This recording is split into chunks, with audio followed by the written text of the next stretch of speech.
이스라엘이 이집트에서 쫓겨나듯 급하게 나옴으로 이동한 장소마다 사건들이 발생합니다. 그런데 그 사건 안에는 언제나 문제가 있고 이스라엘의 원망과 불평도 있습니다. 이스라엘이 처음 이집트에서 나와 장막을 친 곳이 홍해 앞이었습니다. 그곳에서 장막을 쳤더니 이 소식을 들은 이집트의 바로왕이 군대를 이끌고 나옵니다. 그들이 도간에 든 쥐꼬리 되었다 가서 잡아서 우리가 다시 우리의 종으로 삼아야겠다. 이에 이스라엘 온 백성들이 원망하고 불평합니다. 그런데 하나님께서 어떤 길을 그들 위해 내시고 건너가게 하시죠. 홍해를 갈라 마른 길을 건너가게 하십니다. 그 후에 두 번째로 그들이 도착하여 장막을 친 곳이 마라입니다. 사막에서 물을 얻었는데 먹지 못하는 쓴물이었어요. 이에 이스라엘이 다시 불평하고 원망하죠. 하나님께서는 그 쓴물을 닫고 단물이 되게 하시고 해갈시켜 주십니다. 그들이 마라를 떠나 다음으로 가는 곳이 엘림이었습니다. 그곳은 파라다이스, 사막의 오아시스. 그곳에서 잘 쉬다가 네 번째로 가는 곳이 신광야입니다. 그곳에서 이집트에서 가지고 나왔던 음식이 다 떨어졌는지 백성들이 먹을 것을 찾아 다시 원망합니다. 우리가 이집트에서 비록 종이었지만 그곳에 있을 때가 좋았다. 그곳에서는 떡과 고기를 배불리 먹을 수 있었었는데 그 이야기를 하나님께서 다 들으십니다. 그리고 세밀하게 들으십니다. 그래서 그들의 불평을 바꾸어 놓으십니다. 그들의 바람처럼 아침에는 떡을 먹게 하시고 저녁에는 고기를 먹게 하시는데 실컷 먹게 하십니다. 얼마 동안? 40년입니다. 오늘 다섯 번째 하나님의 인도하심으로 르비딤의 장막을 쳤습니다. 또다시 먹을 물이 없어 이스라엘의 반응, 불평과 원망. 이번에도 하나님께서 그들의 필요를 따라 물을 주시죠. 보시면 동일한 패턴의 연속이에요. 문제, 결핍, 원망과 불평, 하나님의 채우심. 그런데 여기서 중요한 것은 지금 이스라엘의 인도하시는 가이드가 바로 하나님입니다. 하나님께서 인도하시는 곳인데 더 이상 갈 곳이 없는 넓고 깊은 홍해 앞이 엘림이 아닌 쓴 물이 있는 마라에 또 먹을 것과 물이 없는 신광야와 르비딤이에요. 왜 하나님께서 이렇게 하십니까? 홍해가 아닌 하나님 이스라엘이 거주하던 고센 땅에 보면 가까운 육로가 있는데 마라가 아닌 엘림도 있는데 왜 마라여야 되고 왜 이런 사막의 길이어야 됩니까? 물을 수 있게 해줘. 그래서 이스라엘 백성의 원망 당연한 겁니다. 우리가 살펴본 것처럼 사막에서 먹을 것이 없는 거, 물이 없는 거 너무나 당연하지만 그 당연한 것이 구하여도 못 구하니까 불평이 되고 원망이 되는 거 그것 또한 당연합니다. 하나님께서 왜 그렇게 인도하십니까? 물을 수 있게 했죠. 여기에는 분명한 이유가 있습니다. 그 이유에 대해서 하나님께서 출애굽하는 동시에 이집트에서 나오는 동시에 이스라엘 백성들에게 알려주시죠. 13장 17절에서 18절에 나옵니다. 출애굽기 13장 17절에서 18절 제가 읽어드리겠습니다. 바로가 백성을 보낸 후에 블레셋 사람의 땅의 길은 가까울지라도 하나님이 그들의 길로 인도하지 아니하셨으니 이는 하나님이 말씀하시기를 이 백성이 전쟁을 하게 되면 마음을 돌이켜 애국으로 돌아갈까 하셨습니다. 그러므로 하나님이 홍해의 광야 길로 돌려 백성들을 인도하시며 이스라엘 자손이 애국 땅에서 대열을 지어 넣을 때 뭐라고 하세요? 하나님이 왜 홍해여야 되고 왜 사막의 길로 돌려보내야 됐는지 그 이유에 대해서 말씀하시죠. 뭐라고 얘기해요? 너희를 위해서였다. 너희를 위해서였다. 그들이 보기에는 가까운 길, 쉬운 길이었는데 하나님께서 그들을 시험하고 단련하기 위하여 홍해와 사막의 길로 보낸 것이 아니라 만약 너희들이 그 길로 간다면 그 길에는 전쟁이 있을 텐데 그 전쟁을 보게 되면 겪게 되면 너희들은 다시 이집트로 돌아가게 될 것이고 이집트에서 다시 종이 될 것이다. 그래서 너희를 위해서, 너희를 시험하기 위해서가 아니라 너희를 연단하기 위해서가 아니라 너희를 위해서 그렇게 하였다고 말씀하십니다. 나옴과 동시에 말씀하여 주십니다. 여러분, 그래서 마라이고, 그래서 홍해 앞이고, 그래서 사막이 있어요. 그런데 사람들의 시각, 죄인들의 생각은 참 짧습니다. 바로 앞밖에 보지 못한다라는 거죠. 성경에서 종종 하나님께서 우리를 양으로 비유하십니다. 사람들이 양에 대한 환상을 가지고 있죠. 깨끗한 동물, 순백의 양, 너무나 귀여워. 그런데 양을 잘 아는 사람은 그닥 양에 대해 좋은 이미지를 갖고 있지 않습니다. 양이 엄청 더럽거든요. 그리고 양은 한치 앞밖에 보지 못하는 참 단순하고 미련한 동물입니다.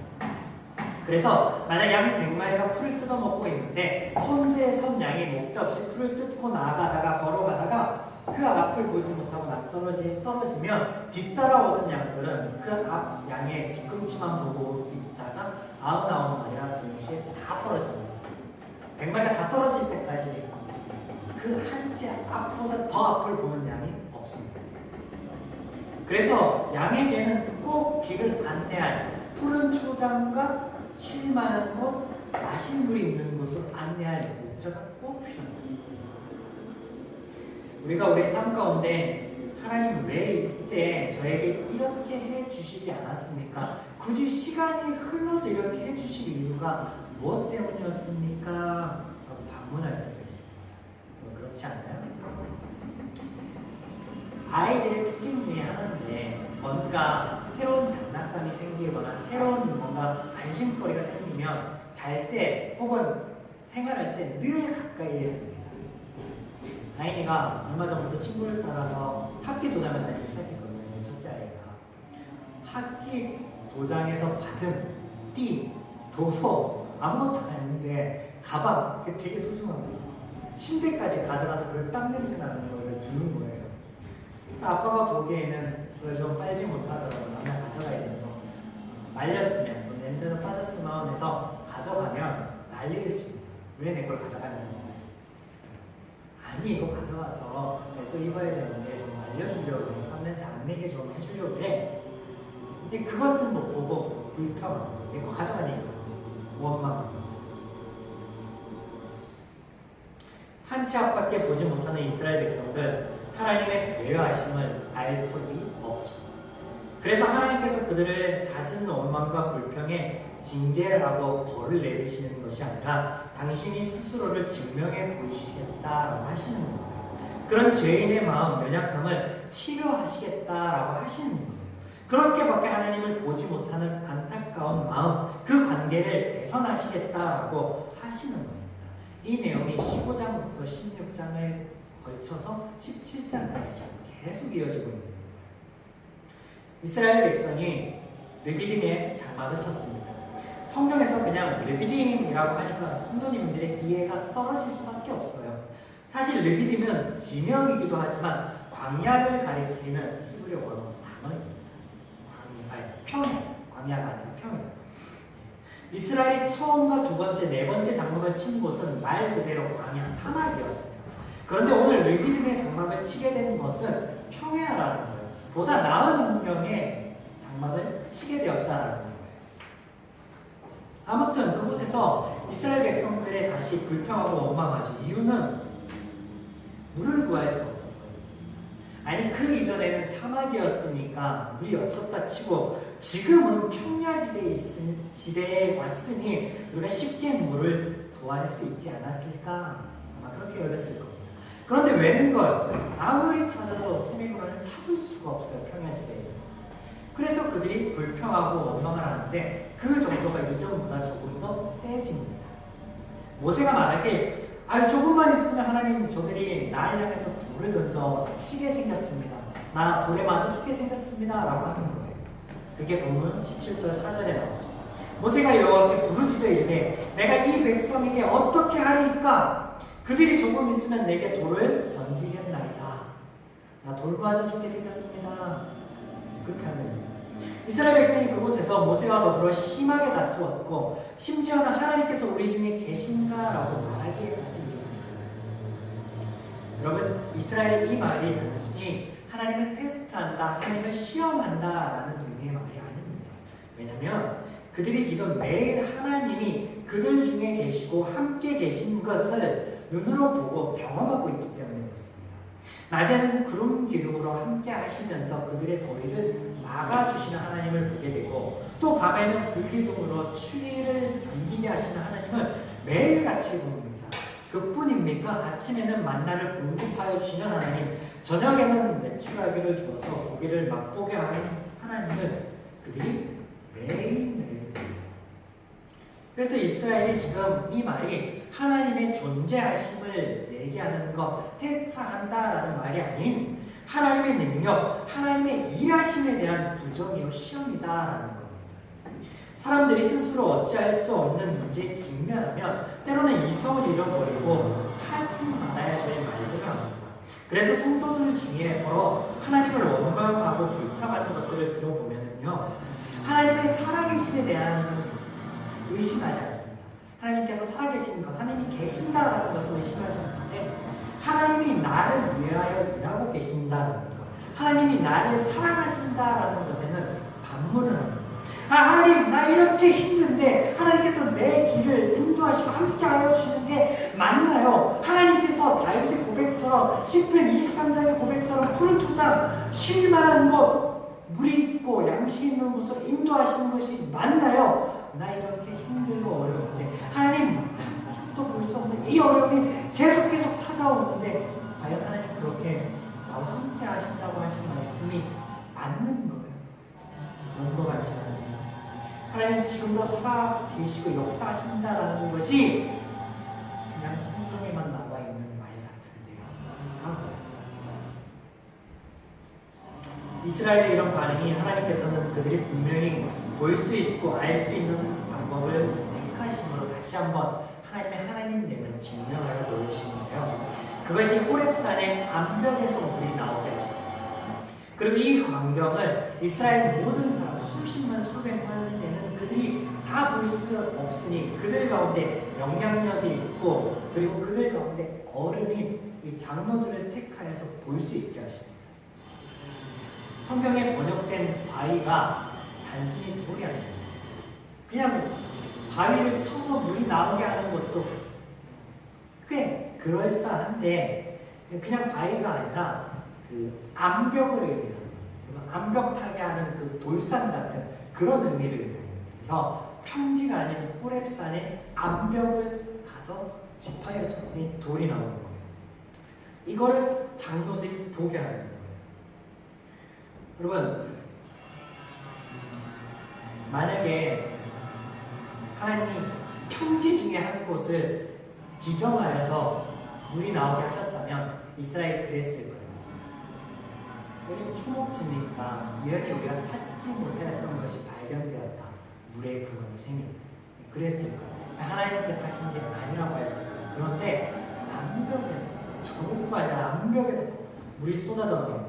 여러분, 물이 담아둘 수 있으려면 물보다 질량이 작은 거죠. 이해가 되죠? 모래나 바위, 돌 이런 걸로는 물을 가둬둘 수가 없습니다. 불가능해요. 근데 돌을 때렸는데 물이 나와? 돌산을 때렸는데 물이 나와? 암벽을 때렸는데 물이 나와? 이스라엘의 불평, 원망, 하나님을 시험하던 목소리가 쏙 들어가고 없어집니다. 그래서 이후에 동일한 장소에서 또 다른 사건이 전개되는데, 이게 얼마나 재밌는지 모릅니다. 이스라엘 백성이 르비딤에 있을 때 마침 뒤에서 아멜렉이 싸움을 걸어옵니다. 그런데 이 상황에서 이스라엘 백성들이 원망하고 불평하지 않습니다. 모세가 하나님 앞에 기도하거나 어찌할까 묻는 장면이 1도 등장하지 않습니다. 그냥 지도자인 모세 한 사람이 여호수아를 세우고 백성들을 동원하여 싸움을 준비합니다. 출애굽기 본문 17장 9절.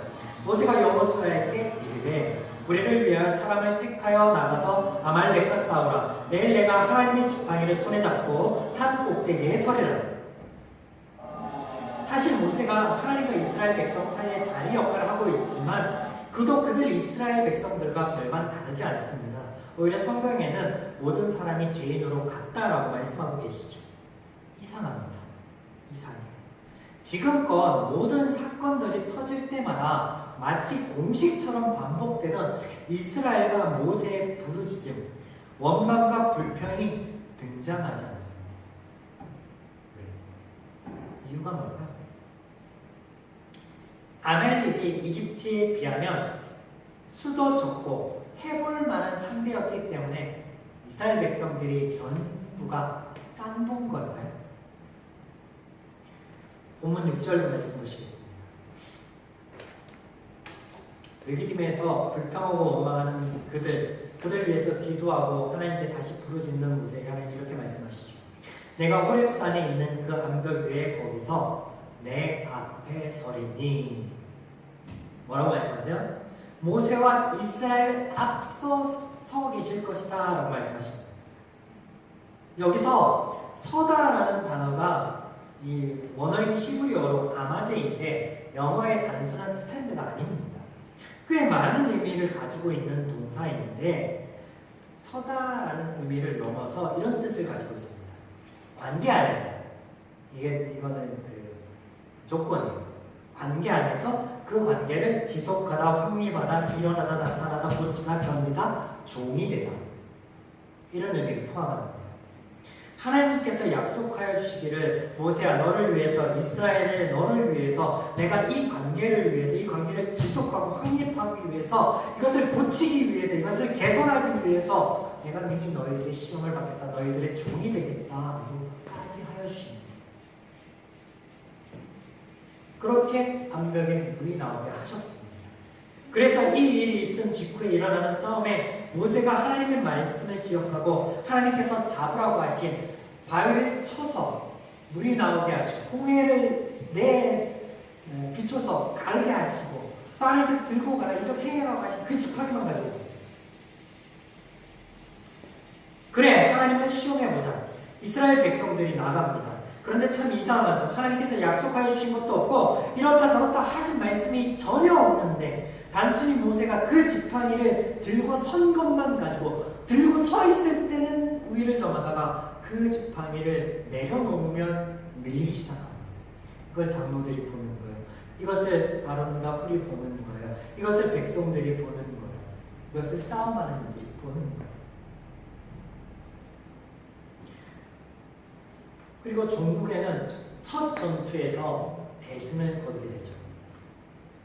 종이었던 그들이 급하게 이집트에서 쫓겨나왔듯 나온 그들이 여러분 무기를 가지고 나왔을 리가 만무합니다.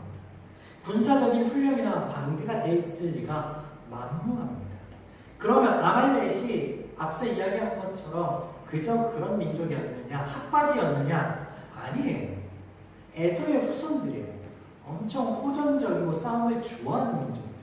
활쏘기 같은 거에 능한 민족이에요. 이집트에 비하면 철병거를 가지고 있던 이집트에 비하면 당시의 강국이었던 이집트에 비하면 아무것도 아니었죠.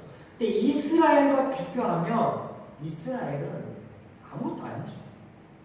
전쟁에서 승리한 이유 모세가 들어올린 손, 그 손에 뭐가 있었는데 하나님께서 들고 가라 해 하나님의 지팡이가 있었다. 그것 때문에 이겼어요. 이유는 단지 그거 하나예요. 다른 거 없습니다. 지금까지 들었던 거 잃어버리세요. 다른 거 없습니다. 하나님께서 가지고 가는 지팡이 됩니다. 그래서 모세가 그곳의 이름을 하나님의 깃발이라고 짓습니다. 여호와 니시라고 합니다. 네, 니시라는 단어가 단순히 깃발을 의미하는 것이 아니라 들어올리는 행위를 포함하고 있어서 들어올리는 깃발, 들어올리는 나의 깃발이라는 뜻입니다. 그래서 하나님의 지팡이를 들었던, 그래서 승리하였던 모세의 행위를 담은 이름이기도 하죠. 또 니시는 상징적으로 표시, 증거, 증표 이것을 의미합니다. 그래서 하나님께서 너희가 나를 시험한 그것을 기록하고 후대에 전하라고 하십니다. 성경에 처음으로 등장하는 동사가 나옵니다. 기록하라. 이것을 기록하라. 너희가 나를 시험하였던 것을 기록하라. 너희의 시험을 받아 너희의 의도대로 내가 역사하였던 것을 기록하라. 그리고 전하라. 이스라엘 백성들이 하나님을 시험하였고 하나님께서는 그들의 시험을 받으셨습니다. 그들이 원하는 대로 당신께서 함께 하심을, 역사하심을 증명하여 보이셨습니다. 그러면서 이런 말씀을 또한 덧붙이는데 마지막 절 말씀입니다. 이르되 여호와께서 맹세하시기를 여호와가 아말렉과 더불어 대대로 싸우리라 하셨다 했더라. 이 말씀이 하나님께서 사람과 더불어서 아말렉과 더불어 영원히 싸우겠다라는 그런 단순한 말이 아니에요. 여러분, 하나님이 창조주입니다. 피조물과 싸우면 뭐하게요? 여러분이 개미와 싸워서 뭐하겠어요? 영원히 개미와 씨름해서 뭐하겠어요? 그런 거예요. 그럼 무슨 말인가? 무슨 말입니까? 여호와께서 맹세하시기를 이 부분을 다른 번역본들에게는 이렇게 번역합니다. 하나님의 길을 높이 들라. 그래서 이 구절을 다시 해석해 보면 여호와의 길을 높이 들라. 그러면 여호와께서 아말렉과 더불어 대대로 싸우리라 하셨다가 됩니다. 이게 무슨 말입니까? 하나님의 길을 들면 하나님께서 싸우신다고? 하나님의 길가 뭐라고 그랬어요? 증거, 증표, 표시라고 그랬습니다. 우리가 하나님이 살아계시고 역사하시는 증거, 그 표시를 들고 의지하면 하나님께서 돕겠다라는 말씀입니다. 다시 말해, 우리가 하나님의 말씀을 의지하면 하나님께서 그 믿음에 부응하시겠다라고 하시는 약속의 말씀인데, 그것이 한 번이 아니라, 이번 아말렉과의 전투 한 번이 아니라 영원토록 그렇게 하여 주시겠다라고 하시는 약속의 말씀이랍니다. 이집트에서 나온 이후 하나님께서는 이스라엘에게 당신이 여호와이며 아버지 되심을 계속하여 증명하셨습니다. 말의 쓴물을 단물로 되게 하심으로, 만나와 매출하기로, 암벽에서 물이 나오게 하심으로, 그들의 시험을 받으심으로, 아말렉과의 싸움에서 그들이 원하고 그들이 의도하는 바대로 행하심을 통하여서 당신을 증명하셨습니다. 그래서 하나님께서 나를 증명하시겠다고 하실 때 사용하였던 단어 나사가 이스라엘 백성이 그들이 하나님을 시험하겠다라고 하였던 단어하고 똑같습니다. 나사. 그래서 여러분 15장에서 17장에 이르기까지 시험하겠다라는 단어가 하나님이 이스라엘을 시험하겠다, 테스트하겠다라는 단어가 아니에요. 이 나사가 증명하겠다라는 단어. 하나님이 자신을 증명하겠다. 너희들이 나를 증명해 보라. 그래서 그것을 아말렉과의 전투에서 이 르비딤에서 해보는 거예요. 모세와 백성들이. 우리는 그간의 신앙생활을 하면서 하나님께서 나를 단련하시고 훈련하기 위해서 인생의 광야로 나를 이끌어 가시는 줄 알았습니다. 그곳에서 나를 시험하신 후에, 단련하신 후에 내가 하나님의 은혜를 받기에 합당하면 그 은혜를 베풀어 주시는 줄만 알아왔습니다. 그래서 나는 정금같이 단련하신 후에 내가 하나님 앞에 나아가리라 라고 하는 찬양과 말씀 앞에 기뻐하고 감격하였습니다. 그런데 오늘 하나님을 떠난 죄인들을 대표하는 이스라엘, 그들을 대신하시는, 그들을 대하시는 하나님의 모습에는 그 어디에도 그런 말씀이 있지 않습니다. 단지 우리가 한치 앞을 보지 못하는 부족한 자들이기에 은혜를 받음에도 불구하고 은혜로 받지 못하고 원망하고 불평하였습니다. 하나님께서는 그런 그들에게 당신을 보이고 증명해 보이겠다. 너희들이 나를 시험해 보라 라고 하십니다. 이런 하나님 앞에 우리는 하나님을 시험해 볼 생각조차 못하고 우리의 삶 가운데 직면하는 결핍과 어려운 상황 속에서 그저 전전긍긍합니다. 그러다가 하나님을 원망하고 불평합니다. 오늘 그런 하나님께서 우리에게 말씀하십니다. 너희는 원망하고 불평하며 다투기보다 너희를 인도하는 나를 보라. 내가 너희에게 하였던 약속들을 들고 그것을 믿고 너희의 결핍 상황 속에 직면하라. 그러면 내가 능히 너희를 시험을 받아 너희의 바램대로 너희의 삶 속에서 나를 증명해 보이겠다. 너희를 돕겠다 라고 하십니다. 우리가 말씀을 의지하여 믿음의 눈을 뜬다면 갈 길이 안 보이는 홍해 앞이 아닌, 물과 음식이 없는 사막이 아닌 우리의 결핍과 우리의 연약함 속에서 우리를 채우시고 우리를 인도하시고 역사하여 주실 그 하나님의 은혜가 보일 것입니다. 그렇게 이 한 주를 살아가면